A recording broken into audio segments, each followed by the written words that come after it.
Bonjour à tous, bienvenue à cette conférence sur le pouvoir de l'intuition dans nos vies. Troisième vidéo, donc je vous parle de l'intuition et automatiquement je vais vous parler de la lune en tarot. Le tarot et la lune, qu'est-ce que c'est et qu'est-ce que ça représente? Eh bien, ça représente toutes nos sensibilités féminines, tous les rêves que nous faisons, toute l'intuition, toute la sensibilité, toutes les situations que nous allons souvent des fois répéter, mais aussi les situations cachées que j'ai besoin de comprendre et que l'intuition va m'aider à y voir plus clair. Alors donc aujourd'hui, eh bien donc c'est l'arcade du tarot, la lune, qui est le numéro 18 et qui nous s'appelle à un changement. Voilà, du moins un changement de compréhension, c'est-à-dire essayer de voir s'il est caché, décoder. Voilà. Alors, qu'est-ce que l'intuition? Eh bien, pour moi, c'est une faculté humaine extraordinaire, qui nous permet, l'autre fois je vous ai parlé du voile de l'oubli, eh bien là, si vous voulez, cette intuition va nous permettre justement d'aller voir et de retrouver ce qui nous est caché et ce qui j'ai besoin de comprendre dans ce subtil qui est autour de moi et que le mental va souvent nous empêcher d'entendre ou de voir. Donc c'est vraiment une faculté d'aller à l'intérieur de nous, c'est un sixième sens. L'intuition, c'est un sixième sens. Alors avant de commencer sur l'intuition, je voulais déjà vous poser un petit peu la question, est-ce que vous voyez vraiment la différence entre le mental, qui nous parle très souvent et beaucoup, et cette intuition. Donc, quand je suis dans le mental, j'ai un petit vélo qui tourne toujours dans ma tête, ça c'est sûr, et qui va me dire souvent, ou va plutôt me donner des injonctions à dire tu fais ci, tu fais ça, c'est bien, c'est pas bien, enfin voilà. C'est souvent dans le jugement, c'est dans un mental très carré, et va m'imposer souvent des choses un peu négatives avec des croyances attachées souvent au passé. Ça, c'est le mental. C'est tout ce qu'on a emmagasiné au parcours de nos vies présentes et passées.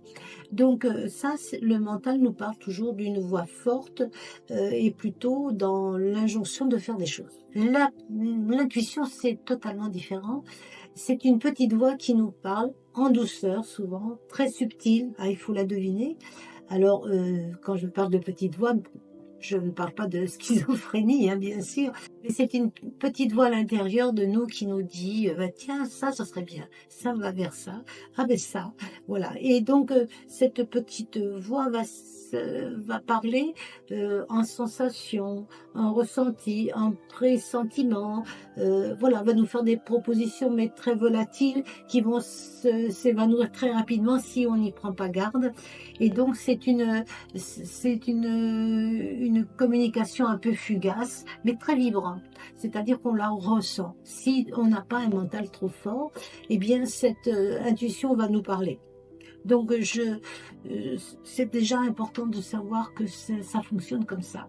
Je vous invite un instant à comprendre que vous possédez tous, nous possédons tous ce guide interne, cette boussole interne, intérieure, qui est pour nous inviter à suivre ce chemin en douceur de notre vie, plutôt que d'entrer dans le conflit et à passer outre les petites intentions que l'on nous met sur notre chemin pour que la vie soit plus facile. L'intuition, c'est vraiment un ressenti et une danse avec nos maîtres, je dirais, supérieurs et notre intelligence intérieure. Nous avons tous déjà vu souvent quand des fois on se dit « Ah, j'aurais dû écouter d'abord ma première pensée, c'était la bonne ». Eh bien oui, quand je dois prendre une décision, quand je dois aller sur un chemin, changer de boulot, enfin ou autre, quand on devrait toujours écouter le premier jet qui vient, c'est-à-dire notre intuition. Elle vient toujours en premier. Et puis après, il y a le mental qui vient et qui va tout se peser, dire ah ben non, fais pas ci, fais pas ça. Oh non, c'est dangereux. Et on laisse trop souvent la place à notre mental plutôt qu'à l'intuition. Donc l'intuition est un guide. Lorsque nous posons une question intérieure, enfin à notre âme, je veux dire, elle peut répondre, bien sûr, cette intuition de différentes manières. Hein. Donc ça peut être des images, ça peut être des rêves, ça peut être, ah ben je sens d'un seul coup, je suis contente de ça et je vais être explosée de joie, je vais être en joie, ou au contraire, je vais avoir un sentiment, je suis pas bien, j'ai peur, j'ai des frissons. Peut-être que là, c'est pas bon pour nous. Donc, écoutez, déjà l'intuition passe par notre corps. Hein. Notre corps est le messager, ce qu'on appelle des dieux. Donc, si vous voulez, quand j'ai mon corps en joie, déjà, on sait que c'est bon pour nous. Quand j'ai le corps ou le corps qui est chagrin, j'ai pas envie d'aller vers ça, on devrait l'écouter parce que là, c'est notre intuition qui parle. Hein. Donc, s'ouvrir à cette intuition est très, très importante. L'intuition est une connaissance immédiate, une connexion à notre monde émotionnel qui s'exprime. Donc, comment je ressens les choses, déjà, c'est ressentir son intuition. Hein. Souvent on me dit mais moi j'ai pas ce don, mais si, tout le monde a ce don. Hein. L'intuition elle est bonne pour tout le monde. Simplement il y a des gens qui vont pas la suivre parce qu'ils ont un mental trop fort et ne vont pas laisser cette place à l'intuition qui elle est discrète, marche ou parle par petites touches et donc ben, bien sûr voilà on va écouter plutôt des choses oh non ben voilà non, nous avons tous ce don. Il faut simplement savoir écouter et entendre vraiment ces petites voix qui sont là et qui nous guident petit à petit sur notre chemin. En tout cas, moi, ce que je peux vous dire, c'est que l'intuition embellit nos vies. Hein, elle est vraiment, quand on la maîtrise, quand on commence à bien l'utiliser, elle embellit notre vie et nous emmène vers un certain bonheur. Hein. Donc, cultiver votre intuition, notre intuition, c'est aussi cultiver cette imagination. On va créer, puisque nous sommes des créateurs, nous créons notre vie, et nous créons notre vie à travers cette imagination de vouloir toujours aller vers ce qui est beau ou bon pour moi.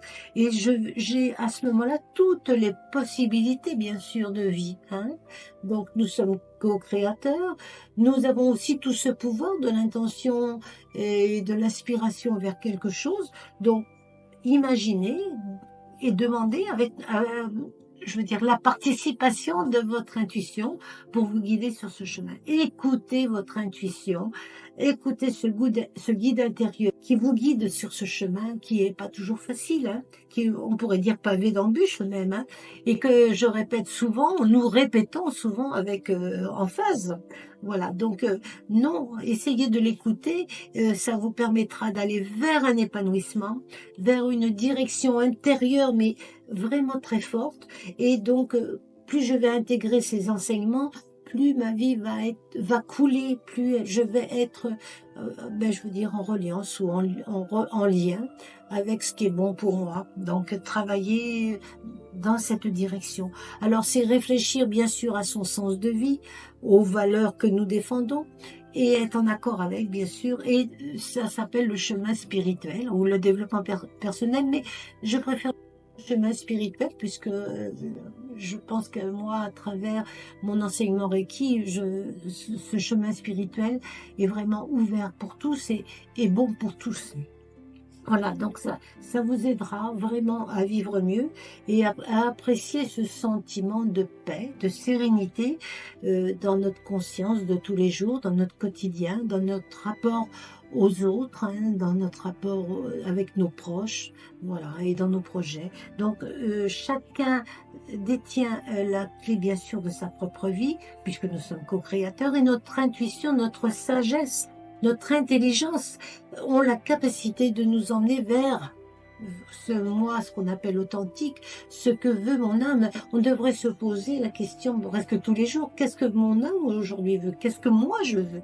Hein, puisque notre âme représente ce moi profond hein, que moi, simplement moi, je veux dans ma vie. Hein, et non ce que on m'a inculqué par mes croyances de l'enfance, ce qu'on appelle le moi le moi familial hein, ou le moi culturel de la société. Donc non, qu'est-ce que moi je suis différente. Chacun est différent et chacun a une sagesse particulière.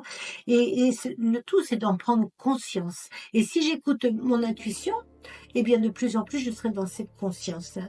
Alors voilà, ce que je voulais parler un petit peu aujourd'hui de cet arcane de la lune, hein, qui nous gère tout notre monde émotionnel, et puis de parler de votre intuition qui vous aidera sur ce chemin de l'émotionnel. En conclusion, eh bien, je vous encourage à écouter votre intuition au maximum, à faire confiance à votre cœur, à ouvrir ce cœur. Bon, j'en ai déjà parlé, mais je ne le répéterai jamais assez. Ouvrons notre cœur, c'est vraiment là le chemin, hein. Et ensuite, après, ben, l'intuition fera le reste. Vous pourrez façonner votre vie au plus près de vos besoins, de vos envies, de vos compétences. Et donc, c'est ça ce qu'on appelle le bonheur, en fin de compte. Voilà. Écoutez, je vous remercie de votre écoute. Je vous remercie de votre participation, puisque je demande toujours si vous avez des questions. J'y répondrai avec plaisir. Donc, je vous invite, si vous le pouvez, si vous le souhaitez, aussi à partager cette vidéo. Et je vous dis donc à bientôt avec un autre sujet et une autre vidéo.